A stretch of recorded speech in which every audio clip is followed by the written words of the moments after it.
Okay, this is Chicka Doom. It's a Tabata workout. It's excellent for stretching out the muscles. So you're gonna feel like it's really gonna loosen you up, but there's weights involved, so it's good for bone density and muscle density. It's done Tabata style, 20 seconds on, 10 seconds off, alternating for a 4-minute interval per exercise. Or if you prefer to just count reps, see how many reps you do in 20 seconds and just do 8 mini sets of that, taking a 10-second break in between. First exercise is goblet hip stretch lunges. For this one here, you're going to be holding a dumbbell in front of your chest like this. So you're going to be cupping the top end plate like you're cupping a goblet or a chalice. Now, you're going to be sideways to a wall, preferably, so you can lean into it for balance if needed. You get into a long stride.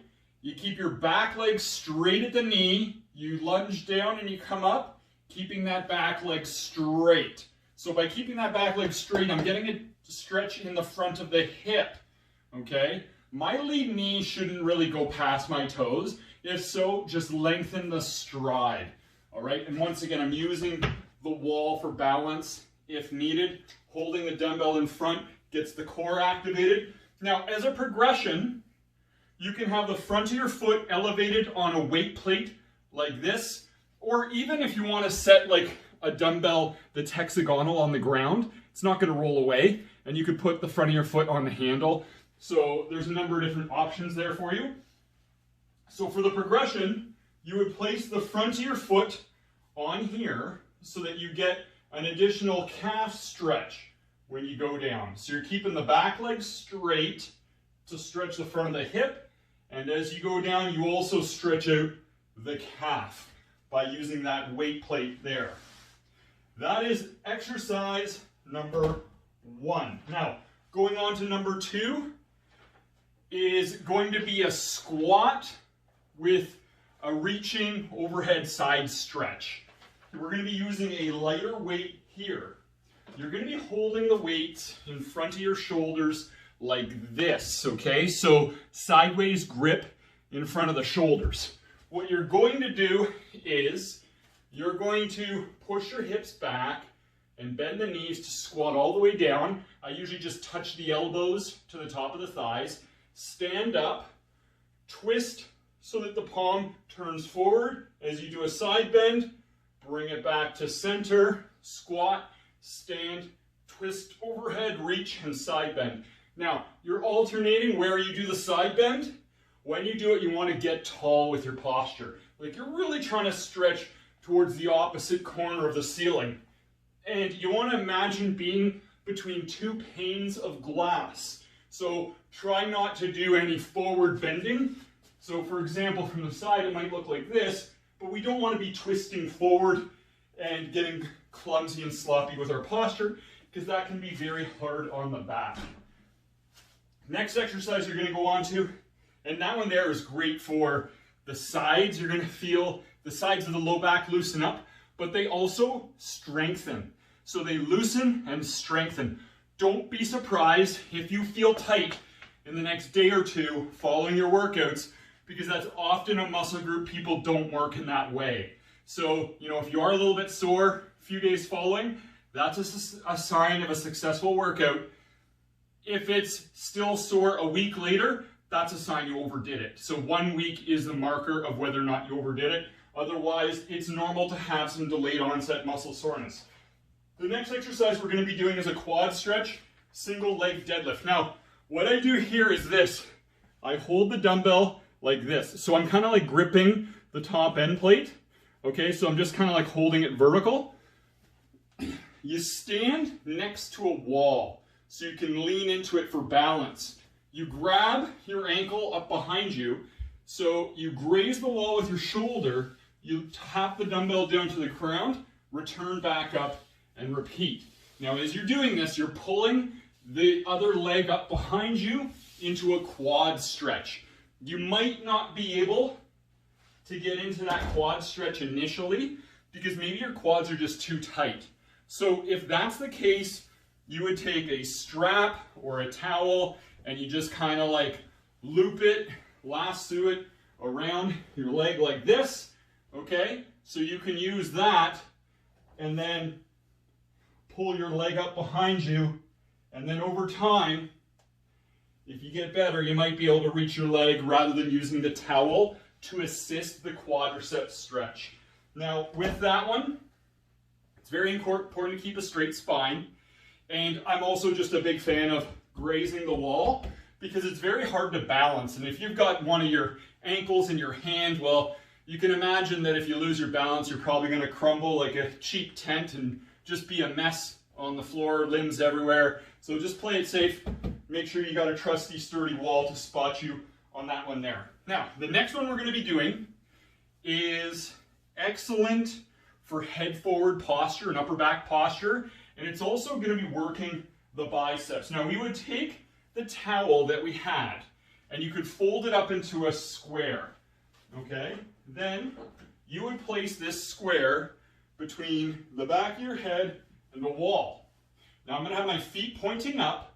My feet are about a foot away from the wall.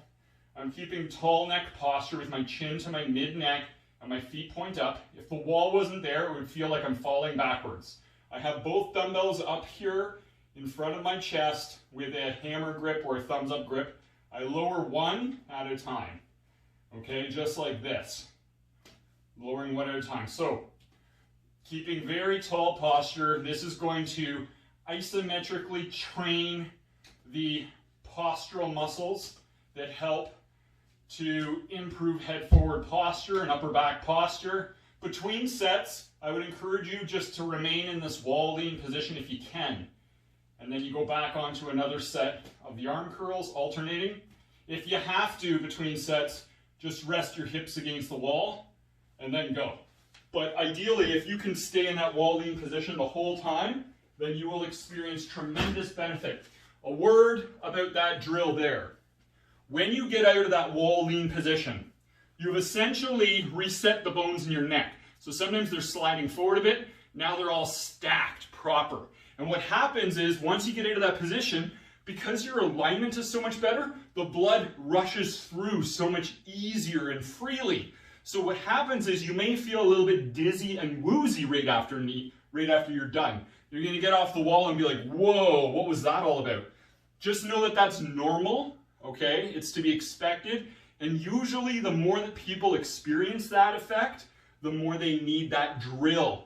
And with time and with practice, that effect will dissipate. So you won't notice it anymore. I know I personally, the first time I did it, I felt like I took 4 shots of tequila when I got off the wall, and now I can do 3 minutes and barely feel a thing. So just know that that is an expected outcome of that drill and not anything to get too nervous about. Okay, the next one is a bent over tricep kickback, alternating arms. So this is for the triceps. You're going to bend the knees, push your hips back. So you're leaning forward 45 degrees with a straight spine. Elbows are up tight to your sides. You're going to extend one at a time, alternating sides. So if you're looking at me like this, you're going to have a palm forward grip. Only the forearm is moving, okay? And going side to side, that's going to work your postural stability, rotational stability side to side to a small degree, in addition to working the triceps. So you're going to feel that one really working in the back of the arms. Now, if you're ready for it, there is a progression that you can do. It's a significant progression, but it's one-legged. So what you would do is this. You would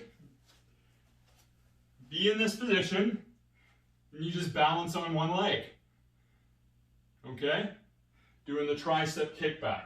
So in this position, balance on one leg, just like so. Now, if one-legged balance is just a touch too hard, just put your toes gently on the ground, then start there, and then over time you can take the toes off, and then you just switch legs every set. So maybe set 1, you're balancing on the right leg, set 2, you're balancing on the left leg. Just understand that that's the progression. It's not necessarily an expectation. You don't necessarily ever have to get to that point in this workout routine. Some people are just more prepared to make that jump than others. If that's not you, don't worry about it. It's not for everybody.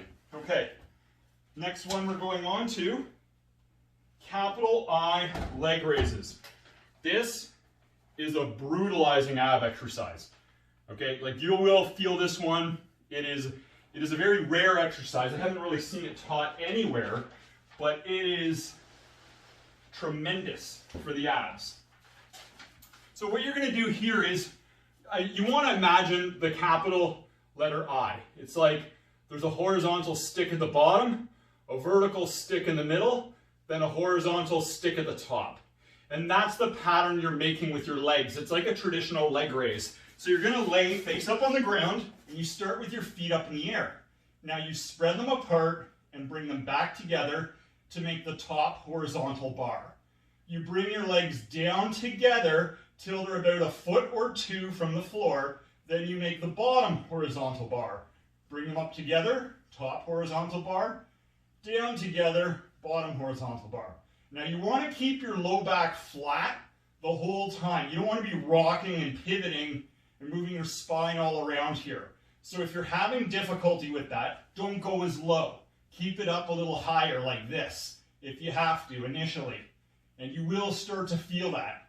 If you feel it really tight in your hip flexors, then it can be helpful to just percuss out the front of your hips a little bit before you begin, or just do a little bit of a lunging hip flexor stretch, and that will neurologically shut down the hip flexors so you get a greater contribution from the abs. I'm just going to give you a different view of the capital I leg raises. So I'm like this, feet apart together, lower, feet apart together, raise, feet apart together, lower, feet apart together, raise, just like that. And that one will add up.